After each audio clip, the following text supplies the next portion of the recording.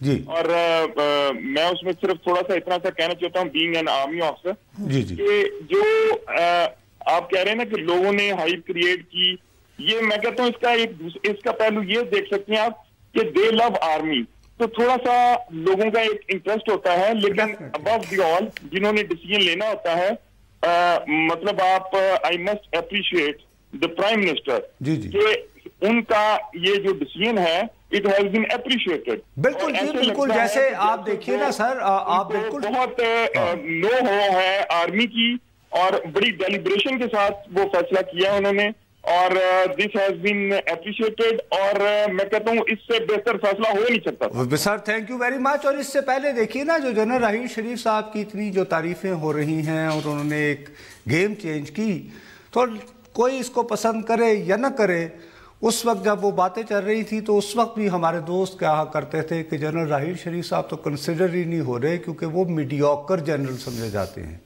اور فلاں فلاں ہوگا، یہی بات استعفیٰ ہو رہی تھی۔ آپ کی بڑی مہربانی کہ آپ نے آرمی سے تعلق اپنا یعنی بیک گراؤنڈ جو بھی ہے یعنی آپ نے اس کو بتا دیا۔ بریک جی، السلام علیکم، میں پھر آؤں گا، پھر اس کا کنیکٹ کرنا ہے مودی کے ساتھ۔ ہم بریک لیتے ہیں، بریک کے بعد جب واپس آئیں گے تو نصرت صاحب اس وقت جب کالر سے پہلے بتا رہے تھے کہ واجپئی صاحب اور مودی میں کیا فرق ہے، بریک کے بعد اپنی گفتگو جاری رکھیں گے، ہمارے ساتھ رہیے گا۔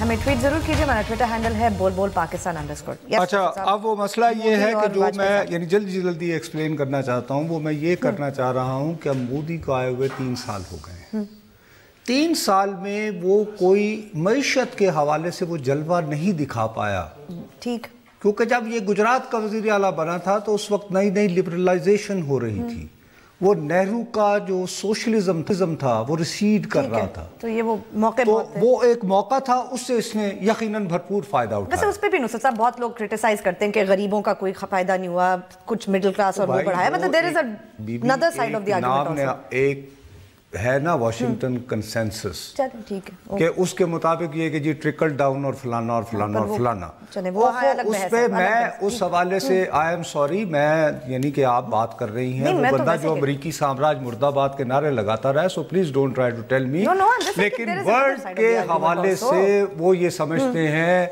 کہ اگر وہ گورنمنٹ بہتر گورنمنٹ ہے جو بزنس فرینڈلی ہو، زیادہ سے زیادہ سرمایہ کاری لائے، کیونکہ سرمایہ کاری لائیں گے تو روزگار ملے گا، امپلائمنٹ جنریشن ہوگی وغیرہ وغیرہ ہوگا. مگر ایسا ہوا نہیں.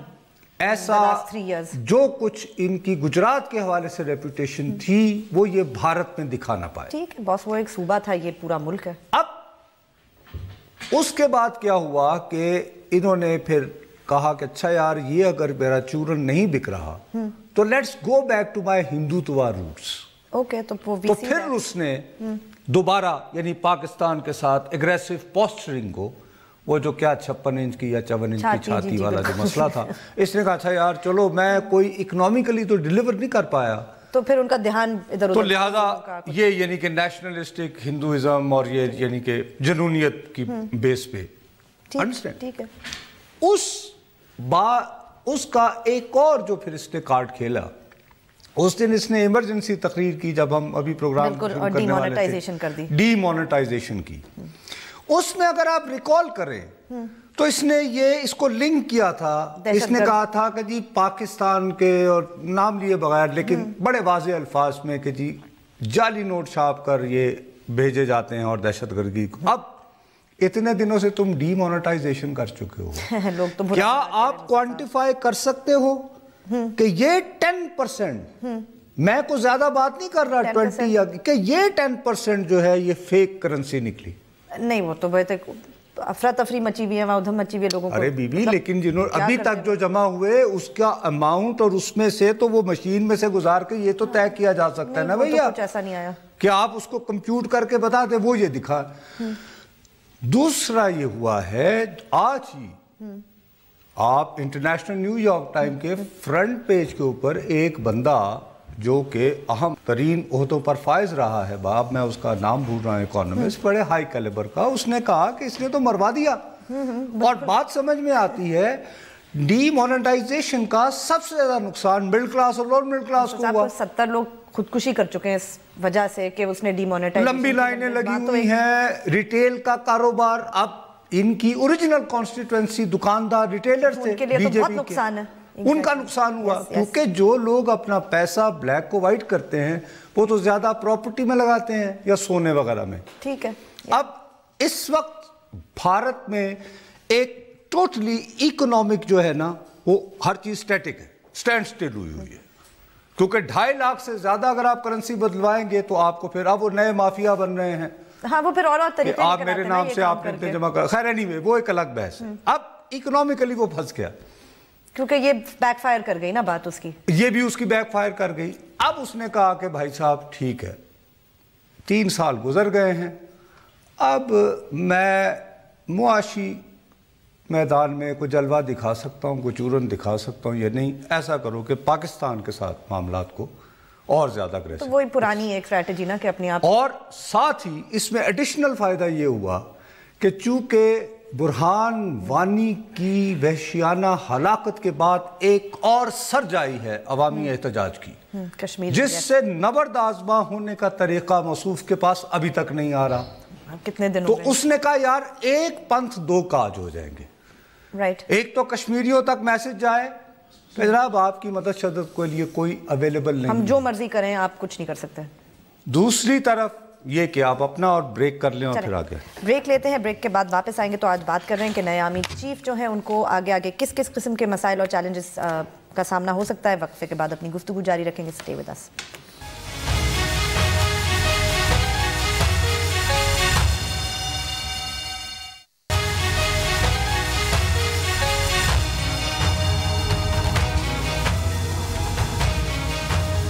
ہمیں ٹویٹ ضرور کیجیے. ہمارا ٹویٹر ہینڈل ہے بول پاکستان _. یس مصطفیٰ صاحب. اب کشمیر کی صورتحال، وہاں پر عوامی احتجاج کی ایک بھرپور لہر جس سے نبرد آزما ہونے کا، جس سے ڈیل کرنے کا کوئی طریقہ نہیں مل رہا. اکنامیکلی جو کوئی جلوہ نہیں ہوا. پھر ایک سٹیپ لیا تھا کہ جیسے وہ بہت ہینڈز آن قسم کا کہ I am doing some thing for economy, وہ بھی نہیں بنی، وہ بھی بیک فائر کر رہی ہے. اور اس نے بلکہ لوور مڈل کلاس اور مڈل کلاس جو کہ ظاہر ہے کہ ووٹ کی اکثریت تو وہیں سے آتی ہے، ان کو بھی ایلینیٹ کر لیا. تو اس وقت پھر آپ کے پاس کیا اس نے کیا ہے کہ you go back into that mode کہ آپ ہندوتوا ہندو انتہا پسندی اس کی طرف مائل ہو جائیں. مخالفت. اب اس میں یہ ہے کہ باقاعدہ جنگ جو میں بار بار عرض کرتا رہتا ہوں کہ وہ پاکستان اور بھارت کے ساتھ کوئی جنونی کو بے وقوف آدمی سوچ سکتا ہے. دونوں قوتیں ایٹمی قوتیں ہیں اور فیصلہ کن جنگ ہو جائے گی اگر آپ اس کو جنگ کی صورت اختیار کریں. ٹھیک. لائن آف کنٹرول پہ لیوے یہ مل جاتا ہے کہ وہ it self line of control ہے تو اس کے ساتھ لبرٹی شبرٹی آپ لے سکتے ہیں جو کہ لے ہی رہے ہیں جو لے رہے ہیں وہ. اب اس میں وہی جو میں بار بار عرض کرتا رہتا ہوں کہ مودی کی کوشش یہ ہے کہ ایک تو اس کو مسلسل وہاں پہ انگیج رکھا جائے اور دوسرا یہ کہ کوئی ایسے پوائنٹس ایل او سی پہ ڈھونڈے جائیں کہ جہاں پر خدا نخواستہ پاکستان کا بڑا سخت نقصان ہوتا نظر آئے تو یہاں پر پبلک پریشر اتنا بلڈ ہو کہ ہم جواباً جو ہیں وہ کوئی اس سے ایک مثلا اگر انہوں نے 19 کے مقام تک لائے ہیں تو ہم کم از کم 20 تک تو ضرور لے جائیں. ٹھیک ہے. یعنی کہ ایسا پبلک اوپینین بن جائے جی کہ ہم کیا کر رہے ہیں, دیکھیں پاکستان ہم بھی تو ایٹمی طاقت ہو. پھر آپ کو پتہ ہے ہمارے یہاں بیانات دینے والے کہ جی ایٹم ہم شب برات کے لیے تو نہیں ہے وغیرہ وغیرہ. اس طرح کی سوچ تو ہے نا. لوگ کہتے ہیں جی یہ کیا ہو رہا ہے, یہ منہ توڑ جواب کیوں نہیں دیتے وغیرہ وغیرہ. اس کے لیے وہ اس کے ذہن میں یہ ہے کہ اگر یہ 3 4 5 مہینے تک وہ اس طرح کی کشیدگی لائن آف کنٹرول پر برقرار رکھے, میں 3 4 مہینے کہہ رہا ہوں بی بی 3 4 مہینے رائٹ پر, اور اس کشیدگی کو برقرار رکھنے کے دو اس کی دانش میں فائدے ہیں. ایک اس کا یہ خیال ہے کہ پاکستان کی معیشت اتنی لمبی کشیدگی کا بوجھ برداشت نہیں کر سکتی. بالکل ٹھیک ہے. رائٹ. اچھا, وہ اب جو اینٹیسپیٹ کیا جا رہا ہے کہ شاید وہ جو اس نے جو سرجیکل سٹرائک کی بڑک لگائی تھی نا, جو دعویٰ کیا تھا نام نہاد, وہ سیاچن پہ کچھ آگنے کی یا کچھ نہ کچھ ایسے ایکشن کی کوشش کریں کہ they could claim more territory of Siachen. ٹھیک. اور وہ پھر لگتا بھی بڑی چیز ہے کیونکہ سیاچن پرانا سیاچن میں عام دنوں میں بھی وہاں پہ فوج کو مینٹین کرنا, ڈپلوائے کرنا ایک بہت کاسٹلی افیئر ہے. بالکل ٹھیک. اور خدا نخواستہ اگر وہاں پہ میجر اوفینسو کیا جائے تو ظاہر ہے تو وہ اس وجہ سے کر رہا ہے, اس لیے ہمیں ضرورت تھی ان کی. ٹھیک ہے. کہ ان کا سارا تجربہ جو ہے وہ یہ ہے. اور اس کے ساتھ ہی ہمارے پروڈیوسر صاحب کہہ رہے ہیں کہ وقت ہمارا ختم ہو گیا ہے. چلیں پھر آج کے لیے ہم بھی اجازت لیتے ہیں اور good luck to the new army chief. بہرحال آج پروگرام ختم ہوا, کل پھر ملیں گے, تب تک کے لیے اجازت دیجیے. خدا حافظ.